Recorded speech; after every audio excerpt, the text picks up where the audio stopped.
त्या जितेंद्र आव्हाडांना मला सांगायचं, या टोळीमध्ये 35 वर्षे तुम्ही राहिलात, मग जे काही कमवलं तर पाकिटमारीमधून कमवलं का? तुम्ही आपल्या जिभेवर तारतम्य ठेवून आता बोललं पाहिजे.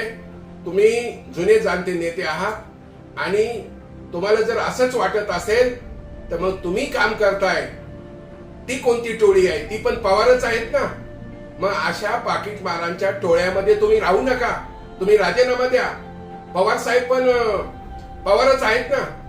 मग तुम्ही कोणाशी बोलताय, किती उंचीच्या माणसाशी बोलताय, त्याचं तारतम्य ठेवलं पाहिजे. राजकारणामध्ये कोणी कोणाचा कायमचा शत्रू नसतो, कोणाचा मित्र नसतो.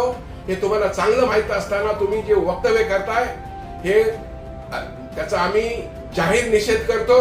आणि याच्या पुढे तुम्हाला जशा तसं उत्तर देण्यासाठी हे सर्व अजितदादाची टीम तयार आहे.